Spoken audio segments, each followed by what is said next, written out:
আমি মাদ্রাসা থেকে পড়াশোনা করেছি, বিশ্ববিদ্যালয়ে ভর্তি হতে গিয়েছি। আমি বললাম যে আমি লিটারেচারে পড়তে চাই। বলা হলো তুমি মাদ্রাসা থেকে পড়ে আসছো, তুমি কি লিটারেচার পড়বা? তুমি আরবিকে যাও, তুমি ফার্সিতে যাও, তুমি উর্দুতে যাও, তুমি ইসলামিক স্টাডিজে যাও। আমি বললাম কেন, আমার মানে যদি ক্যাপাবিলিটি থাকে তো প্রবলেমটা কি?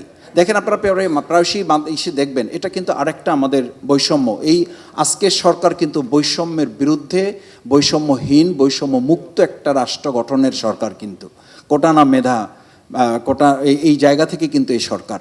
সুতরাং সেই জায়গায় আমি আমার আফসোসের কথাটা বোঝার জন্য বলছি। আমি লিটারেচারে 50-এ 25 পেয়েছি রিটেনে, তারপর বলা হতো তারপরে কি হলো এটা বলছি। তারপরে কি হলো? সেই জায়গায় আমাকে বলা হলো যে না, তুমি যেহেতু মাদ্রাসা থেকে পড়ে এসছো, তুমি তোমার ইন্টারভিউ দিতে হবে না, তুমি এই সাবজেক্টের জন্য মানে পারফেক্ট হবে না, তুমি পারবে না এটা। আমি আফসোসের কথাটা বলছি এই কারণে, আমাকে বের করে দেওয়া হলো। এরপর আমি লেগে থাকলাম, তখন আপনারা জানেন তখন ডিপার্টমেন্টাল সিস্টেম ছিল। তো এরপর আমি 3 সাবজেক্টে চান্স পেয়েছি মানে ভর্তি পরীক্ষা একসাথে।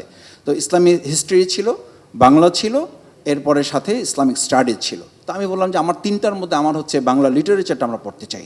দেওয়া হলো না, ইন্টারভিউতে আমাকে বের করে দেওয়া হলো। বের করে দেওয়া গেলে তুমি এই বছরে আমরা তোমাকে নিতে পারছি না। আমি লেগে থাকলাম, লেগে থেকে অপেক্ষা করলাম। কোন সালের কথা বলছেন? এটা হচ্ছে 1994-95 সেশন, রাজশাহী ইউনিভার্সিটি।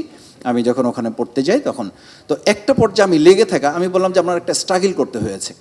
আমি বললাম যে স্যার আমাকে সুযোগ দেন, এরপর দেখি আমি কি করতে পারি, আমাকে একটু সুযোগ দেন। তো সেই সুযোগের একটা পর্যায়ে আমি কোনোভাবে আমাকে একাডেমিক্যালি চান্স দেওয়া হলো না। আমি সুযোগ নিলাম যখন ওই ইসলামী হিস্ট্রিতে আমাকে ভর্তি করতে বাধ্য করা হলো। আমি ভর্তি হলাম লেগে থাকার জন্য, যে আমি এই সাবজেক্টে পড়বো না, যদি প্রয়োজন এই বছর আমি ড্রপ করব। তো আমি সময়ের কারণে বলছি যে এরপরে লেগে থাকলাম, সুযোগ দেখলাম যে হঠাৎ করে বাংলায় মাইগ্রেশনের সুযোগ আছে। আমি তখন মাইগ্রেশনের জন্য অ্যাপ্লিকেশন করলাম। মাইগ্রেশনে অ্যাপ্লিকেশন করার পর যখন আমাকে আবার ইন্টারভিউর জন্য ডাকা হলো, বলে তুমি সেই ছেলে না? আমি বললাম জি স্যার আমি সেই ছেলে। বলে যে তোমার তো মানে ভালো সাহস আছে, ধৈর্য আছে। আমি বললাম জি স্যার আমার আছে, এবং আমি শুধু পড়তে চাই না, আমি এখানে ভালো কিছু করতে চাই। বিশ্বাস করেন আমি সেই স্যারকে বলেছিলাম যে আমাকে সুযোগ দিলে আমি এই সাবজেক্টে শুধু পড়বো না, এই সাবজেক্টে আমি ভালো কিছু করে আপনাদেরকে দেখাবার মতো আমি একটা চেষ্টা করতে চাই। এবং সেই সময় আমি সিদ্ধান্ত নিয়েছিলাম যে এখান থেকে বাংলা সাহিত্যে আমি শুধু অনার্স মাস্টার্স করব না, এবং যে মাদ্রাসায় পড়ার কারণে আমাকে আজকে বঞ্চনার শিকার হতে হয়েছে, আমি ডিগ্রিটাও ওই সময়ে আমি আমার এক শিক্ষকের সাথে আলাপ করেছিলাম যে বাংলা গদ্য সাহিত্যে মুসলমানদের ইসলামের কি কোনো ভূমিকা আছে?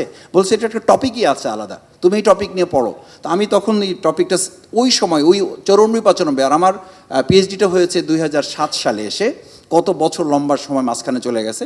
সেই সময় ঠিক করেছিলাম বাংলা গদ্য সাহিত্যে ইসলামী উপাদান। এই সময়কালে আপনি সক্রিয় রাজনীতি করেছি। আমি ছাত্র শিবিরের কেন্দ্রীয় সভাপতি থাকা অবস্থায় আমি পিএইচডি করেছি।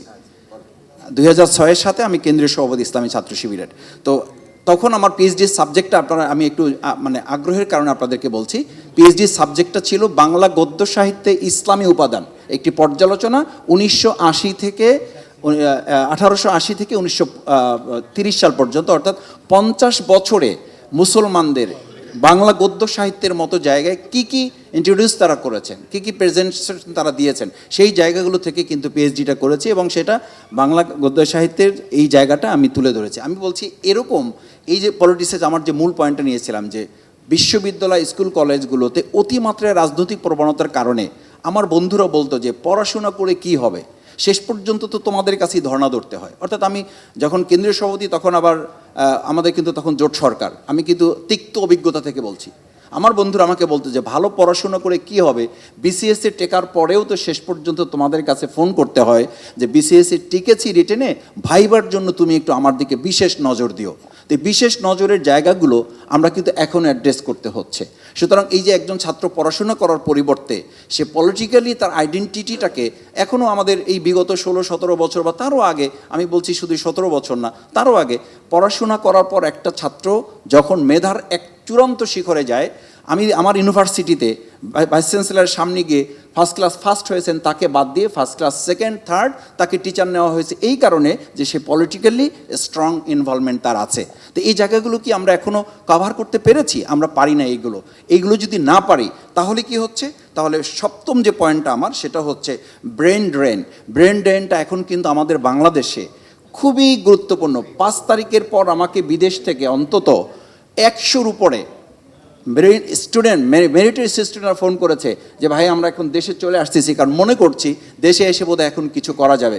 কিন্তু খুবই দুর্ভাগ্যের ব্যাপার এবং উদ্বেগের ব্যাপার যে এই 5 তারিখের পর, 2024-এর 5ই আগস্টের পর যারা দেশে ফিরে এসেছিলেন, ঠিক 6 মাস, 7 মাস, 8 মাস বা 10 মাস পর যখন তারা দেখলেন যে পরিবর্তন যেটা হয়েছে, এই পরিবর্তনটা একটা আর্টিফিশিয়াল পরিবর্তন হয়েছে।